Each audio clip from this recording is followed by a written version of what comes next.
শহরের ব্যস্ততম এলাকা, যেখানে দিনের আলোতেও মানুষের ভিড়ে সবকিছু চাপা পড়ে যায়।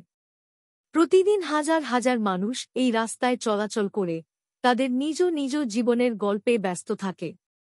কিন্তু শহরের এই কোলাহলপূর্ণ ভিড়ের মাঝেই একজন ছিল, যার জীবন এক অদ্ভুত রহস্যের মধ্যে আবদ্ধ হয়ে পড়ছিল।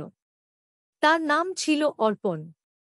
সাধারণ মধ্যবিত্ত পরিবারে বড় হয়েছে, তবে তার বুদ্ধি এবং স্মৃতিশক্তি ছিল অসাধারণ। একটি বহুজাতিক সংস্থায় চাকরি করলেও অর্পণের আগ্রহ ছিল রহস্য এবং কৌশলে। বিভিন্ন গোপন ফাইল, মাফিয়া লিঙ্ক আর গুপ্তচর বৃত্তি, এই ধরনের ঘটনা তার মনকে চিরকালই প্রভাবিত করত। জীবনে থ্রিল খুঁজতেই সে বেঁচেছিল, কিন্তু তার এই কৌতূহলই একদিন তাকে ফাঁদে ফেলে দেবে তা সে জানত না। একদিন অর্পণের অফিসের বস তাকে ডেকে পাঠালেন। অফিসে পৌঁছাতেই তাকে জানানো হল একটি গুরুত্বপূর্ণ ফাইল হারিয়ে গেছে। সেই ফাইলে ছিল এমন কিছু তথ্য যা কোম্পানির জন্য অত্যন্ত গোপনীয় এবং তা ফাঁস হয়ে গেলে বিপুল ক্ষতি হতে পারে। অর্পণ তক্ষুনি বুঝতে পারল এই ফাইল চুরি করা হয়েছে। বিষয়টি এতটাই গুরুতর যে কোনো সাধারণ কর্মচারী এটা করার সাহস করবে না। এর পেছনে অবশ্যই কোনো বড় চক্র কাজ করছে। অফিসের সিসিটিভি ফুটেজ খতিয়ে দেখা হল, কিন্তু কিছুই পাওয়া গেল না। ফাইলটি যেন হাওয়ায় মিলিয়ে গেছে। কিন্তু অর্পণের মাথায় একটা প্রশ্ন জেগে উঠল, ফাইলটি আসলে কী ধরনের তথ্য ধারণ করছিল। বস কোনো বিস্তারিত কিছু জানাতে চাইলেন না, শুধু বললেন, ফাইলটি যে হাতে গেছে সে আমাদের কোম্পানির সবকিছু ধ্বংস করে দিতে সক্ষম। এই কথা শুনে অর্পণ নিজের মধ্যে এক ধরনের উত্তেজনা অনুভব করল। সে ঠিক করল নিজেই এই রহস্যের সমাধান করবে। অফিস থেকে বাড়ি ফেরার পথে সে নিজের ফোনে কিছু পুরনো মেসেজ খুঁজতে লাগল, যেগুলি কোম্পানির সিকিউরিটি সিস্টেমের সাথে যুক্ত ছিল। তার মনে হল ফাইলের তথ্য যে চুরি করেছে সে হয়তো কোম্পানির ভেতরকার কেউ। অর্পণ রাত জেগে সেই মেসেজ এবং ইমেলগুলো বিশ্লেষণ করল। একটার পর একটা সূত্র ধরে এগিয়ে সে বুঝতে পারল অফিসের একজন উচ্চপদস্থ কর্মকর্তা এই ঘটনার সাথে জড়িত।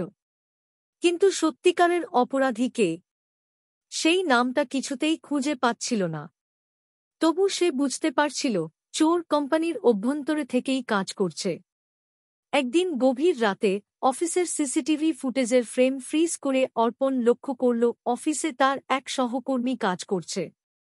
কিন্তু মজার ব্যাপার হল, সেই সময় অফিসের সবাই চলে গিয়েছিল এবং সেই কর্মচারী অফিসে থাকার কথা নয়।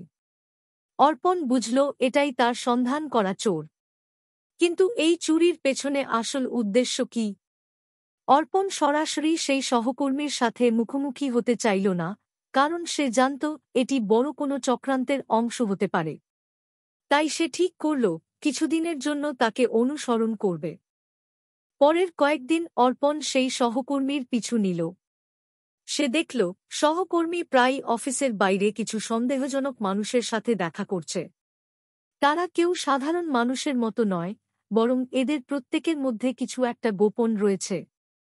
একদিন সে দেখল সেই সহকর্মী একটি অন্ধকার গলিতে ঢুকে পড়ল। অর্পণ গোপনে তাকে অনুসরণ করল এবং কিছুক্ষণ পর দেখল সেই লোকটি একটি বড় ব্যাগে কিছু লুকিয়ে একজন অজানা ব্যক্তির হাতে তুলে দিচ্ছে। অর্পণ সঙ্গে সঙ্গে ছবি তুলে নিল এবং দ্রুত পিছু হটে গেল। সেই রাতেই অর্পণ পুলিশকে জানাল। পুলিশ তার দেয়া তথ্যের ভিত্তিতে লোকটির উপর নজর রাখতে শুরু করল। কিন্তু ঠিক যখন অর্পণ ভাবছিল সে অপরাধীদের ধরতে পারবে, তখন ঘটল সবচেয়ে ভয়ানক ঘটনা।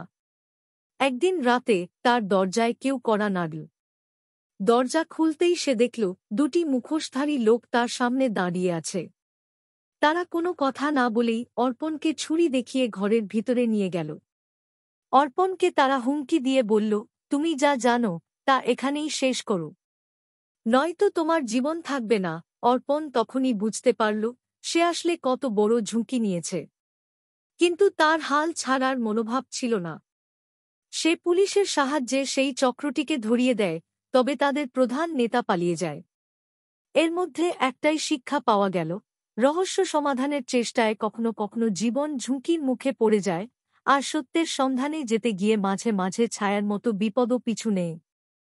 এরকম আরও মজাদার গল্পের জন্য এই চ্যানেলটি সাবস্ক্রাইব করুন।